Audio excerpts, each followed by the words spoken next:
Summary of I Am Malala by Malala Yousafzai.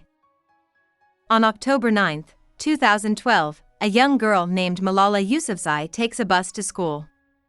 This is where the book starts. Malala thinks about how her village of Memoir, Pakistan, has changed in the last 10 years and how the Taliban, an extreme Islamist group, still threatens education and women's rights activists. The bus stops all of a sudden, and a man gets on. He insists on finding out who Malala is. Malala doesn't say anything, but it's clear who she is because she's not wearing her hijab. He points a gun at Malala and shoots her in the head. Then, the book flashes back to the time when Malala was born. Few people in her community were happy for her parents, Jiodine and Torpekai, when she was born, because having a girl is seen as a failure on the part of the parents. Malala shares more about her society. She is a Pashtun, a group of people who mostly live in Afghanistan and Pakistan. She lives in the beautiful area of northwestern Pakistan called the Swat Valley. She has also been a strict Muslim her whole life. She knew from a very young age that because she was a woman, she had to do things in a certain way. Jiodine, Malala's father, is a charming and smart man. He spent his childhood learning about poetry and literature, and he earned the respect of his family by winning a number of important debate events. In the 1980s, when Pakistan was run by the cruel tyrant General Zia, Jiodine opened a number of schools where both boys and girls could get an education. Jiodine tried a lot of different things, but many of them failed because many Muslims in Pakistan did not think that a woman had the right to an education. However, in the end, he was successful. As an adult, he married Torpekai because he loved her, not because it was what his family wanted. Malala says that this is very rare in Pashtun society. Jiodine became a strong supporter of free speech, education, and women's rights, all of which Malala learned to care deeply about from her father. Malala was smart and shy as a child.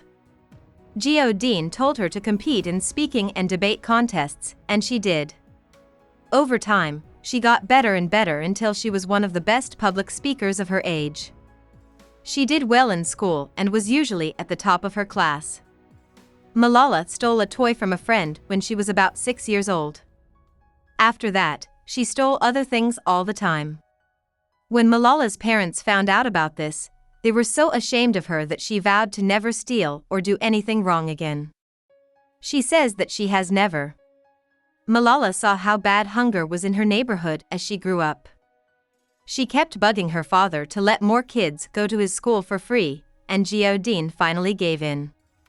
Malala was raised by Jiodine and Torpekai to be a good Muslim.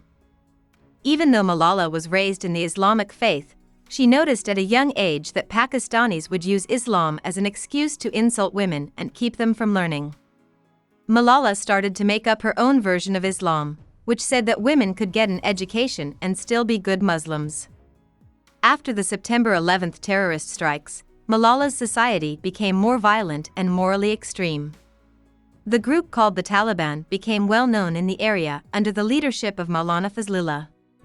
The Taliban had a strict, oppressive view of Islam, which said that women should always wear a burqa in public and should never go to school. The Taliban blew up the huge Buddha that was cut into the side of a mountain in the Swat Valley. They did this because they thought that all other religions were useless. This made Malala and her family very scared. In 2007, the Taliban killed Benazir Bhutto, the first female prime minister of Pakistan and an important role model for Malala, who is 10 years old at the time. This makes the situation in Pakistan even worse. After the murder, the Taliban become more violent and start breaking up schools in Pakistan where both boys and girls can learn. Jiodine uses his power to write a number of pieces for Pakistani newspapers in which he criticizes the Taliban for being violent and cruel and for misinterpreting the Quran, which is the holy book of Islam.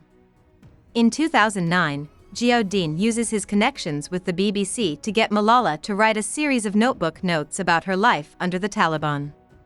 Malala gives herself a fake name to stay safe, and her notes are read by many people in Pakistan and the West. The Taliban, on the other hand, say they will attack all schools for women that don't close down. Ziauddin reluctantly closes his schools, and Malala also has to stay home from school. But soon after, Fazlullah, the leader of the Taliban, chooses to let girls go to school. This shows that Ziauddin's protests and articles have had some effect. Malala, whose writings have been very popular, makes a small appearance in a documentary about the Taliban that was made by an American writer named Adam Ellick. The Pakistani government and the Taliban start a long war at the end of 2009. Malala and the rest of her family have to leave the Swat Valley, where they live. Ziauddin takes his family to Islamabad for 3 months, and when they come back, they are happy to find that their house is still mostly the same. Malala keeps giving interviews in which she criticizes the Taliban for getting in the way of her schooling. In 2010, she goes to Islamabad with Shiza Shahid, a writer and friend of her father's who is also a journalist. Malala is very inspired by the women she sees in the city who have gone to school and have good jobs. In 2011, after Osama bin Laden was killed, Malala found out that she had been nominated for an international award for her work to protect children's rights. Even though she doesn't win, she is nominated for and gets several other charity awards because of her radio shows and diary. She talks to important world leaders, like the Prime Minister of Pakistan. As her fame grows, she keeps fighting against the Taliban. The Taliban say they will kill Malala if she keeps speaking out against them. The story then comes back around to Malala being shot. Malala is rushed to a military hospital after the attempt on her life, where a skilled surgeon, Colonel Junaid, tries to save her life. He is able to do a tough brain surgery on Malala, and at first, Malala seems to be getting better. Dr. Javid Kayani and Dr. Fiona Reynolds, 2 British doctors, arrive at the hospital as her parents and friends anxiously wait for news. They say that Malala's life is in danger because the facilities at the Pakistani hospital aren't good enough. After a lot of talking, an important government figure, General Kayani, decides to make sure Malala is taken to better medical care in Birmingham, England. Malala is taken to England, but her parents stay behind. This is because the Pakistani government is afraid that they will try to stay in England. Malala wakes up in an English hospital. While Ziauddin and Torpekai try to get to England, Dr. Reynolds is her formal guardian. After almost a week, the Pakistani government gives in and lets them go see their sick daughter. People in England are very happy to hear that Malala will get better, even though she'll have to stay in the hospital for a long time. As Malala waits in the hospital, she finds out that, after being shot, she is now known all over the world.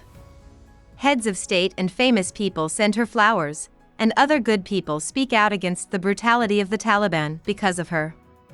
Malala wants to use her fame to fight around the world for education and women's rights. 2013 is the end of the book.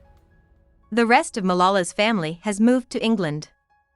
Ziauddin is an advisor for both the school system in Pakistan and the UN Committee on Education. Malala goes to school in Birmingham and focuses on her schoolwork, even though she is very well known. She is more than a little uncomfortable in her new country, especially because her peers treat her more like a star than a student. Still, Malala has come out of being shot stronger and more driven than ever to fight unfairness. At the end of the book, she tells people how lucky they are to be living and loved by God. She comes to the conclusion that even though the Taliban tried to kill her, they couldn't stop the fight for education and freedom around the world. About the author. Malala Yousafzai was born in the town of Memoir, Pakistan. Her father, Ziauddin Yousafzai, was the head of a poor but well-known Muslim family. As Malala was growing up, Ziauddin told her to study literature and speech and to be herself. Malala knew from a young age that women were treated badly in her society. She was especially aware of the difference between her mother, Torpekai, who didn't go to school, and her father, who had a lot of training in writing, poems, and public speaking. Thanks to connections her father had made, Malala started writing a diary for a BBC blog when she was 11 years old. She was also in a New York Times video about life under the Taliban in Pakistan. Even though she was still young, Malala became more and more involved in the media after these 2 projects. In interviews, she said that the rise of the Taliban, a violent religious extreme group, in her country was a bad thing. Malala was shot by a Taliban soldier in the fall of 2012. She was treated in military hospitals in Pakistan, and then, because she was famous around the world, she was taken to better hospitals in Birmingham, England. Malala got better after being shot, and she continued to fight for women's rights and education. In 2014, she was the youngest person ever to win the Nobel Peace Prize. Hope we summarized it fully and you liked it. Please hit the like button and subscribe to our channel so that we are motivated to create more videos.